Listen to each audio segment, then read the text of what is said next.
Hello and welcome to the next instalment of Meet the Herd. Today is all about Princess.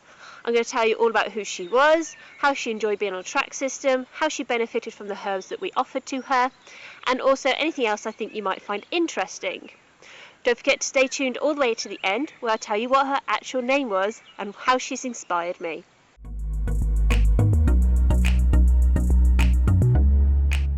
Princess was a miniature Shetland who we got when she was 28 years old.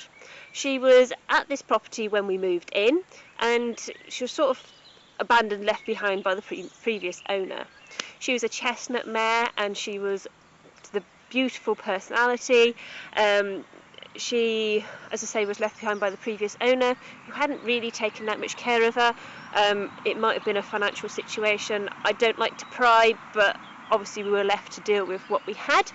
She had chronic cushions and her feet hadn't been dealt with, her hooves hadn't been dealt with for quite some time. So she had really big wedges of hoof and they were curled up at the front as well. She was laminitic and just not in the best place when we got her. The previous owner's answer to dealing with the laminitis was to shut her in during the majority of the day and only let her out to eat grass for certain hours and then bring her back in again. That might have worked for her, but it didn't suit with what we did, so we set up a track system for her. She was left behind out of 3. The previous owner had given one of the horses away to charity. I believe it was World Horse Welfare, and the other one unfortunately she had destroyed. So little Princess was left on her own and she was very, very sad when we arrived. Within a few days though, Egypt had arrived and she had at least some sort of companionship, even though he was only 1.5. But they got on like a house on fire all the way to the end. A really great coupling actually. So as I mentioned, she was left behind, and we decided that the best thing was to get her on the track system, sort out her diet, try and get a handle on the cushions, on her hooves, all of it. So our first port of call was to a barefoot trimmer up here who had been recommended to us by Gary Hinton. Apparently he'd never really met her, but he'd had people that had gone to her and come from her to him, if that makes sense. So we went and called up this lady. Her name was Georgia, and she was really great to start off with and did what she can, did natural trims for the princess, helped us figure out what we were going to do. Really, really helpful, and yeah, a great start. So we were starting to get a handle on her hooves, so the next thing to look at was her diet. So we got her off whatever it was that she was on. It wasn't very good, full of a lot of fillers, highly sugary, really not good for a laminitic pony. Eventually I got her onto Thunderbrooks, mostly the meadow nuts and the hay cobs. I went into such a rabbit hole of cushions and how to treat them. So we had her on the daily essentials to give her a nutrient boost. I had her on high quality spearmint and peppermint to help her stomach, because the cushions and the medication that we tried, the percent, had burned her stomach away, so she was having a lot of issues taking up the nutrients that we were trying to get into her. She also had very poor teeth conformation. She only had a few left, bless her. There were a lot that had fallen out. So we chose to try her with Agnus Castus. As I say, we tried the Presend, but it stopped her from eating. She completely lost her appetite, and I wasn't about to start shoving pills down her neck to get her through that, which is what was suggested to us by the vet, and I believe is what some people have had to resort to because they've gone with what the vet said. But seeing this little old lady who was barely eating to start with, completely off her food, not even trying to be interested, I went, no, I'm not having it. So I never tried her with the Presend. Oh no, I did try her again with the Presend a little bit later, but the vet was quite concerned because her cushions levels were really high, very chronic, and yeah. So as I said, I went down the rabbit warren, did a load of research, and we tried Agnes casters. Now, it worked to an extent.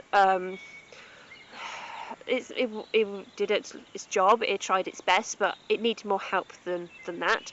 So I started to look around a bit more and found Hilton Herbs, and they did a Cushing's remedy, which did her wonders, and she really liked it, and it was a great addition to the Thunderbrooks that I was feeding her, as well as the daily essentials that she was getting.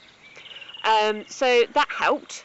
So that, along with the hoof trimming, was really good for her.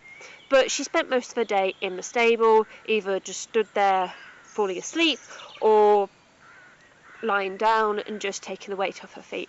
And she didn't really go anywhere. She had her little bucket in her stable. She had her food. She didn't really see any need to go out. But, you know, it's not good for her mental health.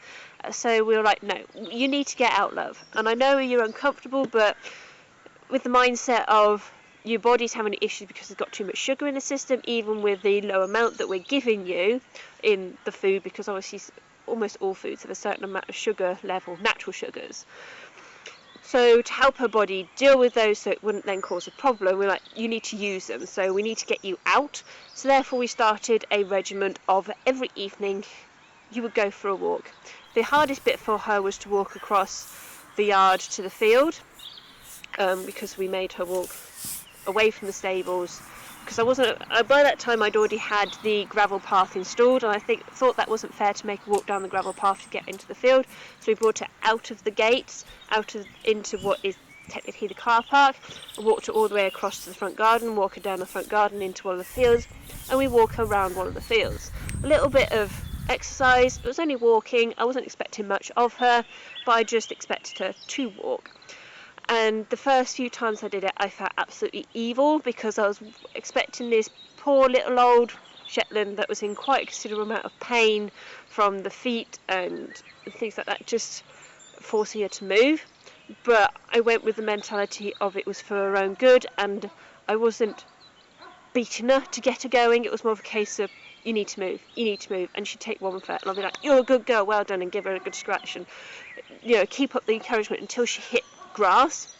As soon as she hit grass, it was a lot gentler on her hooves, so she felt more comfortable with the pressure of the grass on her and her body on it. And she'd pick up pace, and she'd, you know, walk slowly to start off with, and it would just be a case of, can you walk down the garden, can you come back, and then we'll take you back, and you could have your bucket, and I'll leave you be. And eventually it turned into her walking down an entire field and zigzagging back. And then she started trotting it of her own accord, and I thought, you know what, I am doing the right thing. I wasn't forcing her across the concrete anymore. She'd be waiting for me, shouting, rattling the gate to get me the move on so that she could go out. And then it would be a case of, we would go through one field zigzagging up, and then she'd come into another field and have a good scratch and mill about and be a horse, interact with the world. And then we find that she was taking herself up with the herd, and she'd suddenly appear, and it just made me so happy. And I just got so happy to find little Shetland poop in the middle of a field somewhere, or around a track in a field somewhere. I'd be like, oh my god, she's been out here. And it did me a world of good, and did her a world of good, and it was just so amazing. I will have to say, though, that after a while we did change the person that was doing the feet. We're finding a bit of a personality clash with Georgia, but that was fine. Not everybody works best with everybody else, and we just went with somebody else. And we actually then found Helen Stowell, who we currently use, and she worked really hard to get Princess really comfortable. And by the time that she passed away, her hooves were really looking like miniature Shetland hooves, and she was powering along. We had little hoof boots for her so that she'd go and walk to the pub and back, and she was just loving life. And we actually met somebody who said, oh, is that the foal of blah-de-blah? I was like, no, that's blah-de-blah. They couldn't remember her name, but you know, I filled them in, and then, oh my goodness, she was in foal at the time that we saw her. I was like, yeah, no, we know that she had the foal. We don't know what happened to the foal, but she had the foal, and yeah, so that was her. when we initially came across Princess, she was actually in one of the stables when we moved here, and the owner was very, very pleased to tell us that she'd brought bred by Mrs. Tiki Andorian, and she had all of this list of all of her history, and it's like, yeah, great, she's been bred, woo woo. I'm not one for breeding.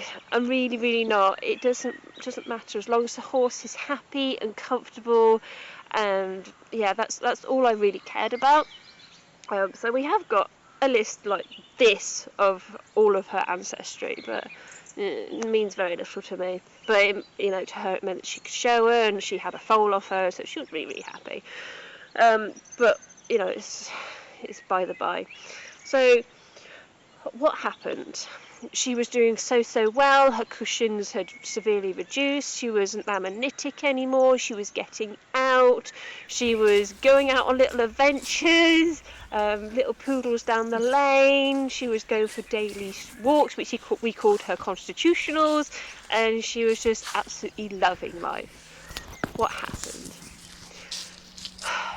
She had growth in around her back end, and whilst they were very, very small, just like a little wart when we first got there, the kind they were within a few years, they had grown exponentially and were starting to affect her movement. She was becoming less comfortable, which was really, really upsetting, considering her hooves were now in a great place. Her arthritis had reduced because she was moving about, and laminitis wasn't affecting her anymore. But these lumps just started to spider out and grow, and we got to the point where she was unable to go out so much anymore because she was in so much pain. We were given a pain relief, but it wasn't really what we wanted for her. So one day we took one look at her and went, she's done. So we called the vet out, and he put her to sleep, and I'm now actually sat by where she is. She's buried up in the Cotsfield, not far from the Grey Lady. Hope you saw her video actually, so you get an idea of where she's buried. As I mentioned in that video, when one of our herd passes away, we intend to plant a plant for them.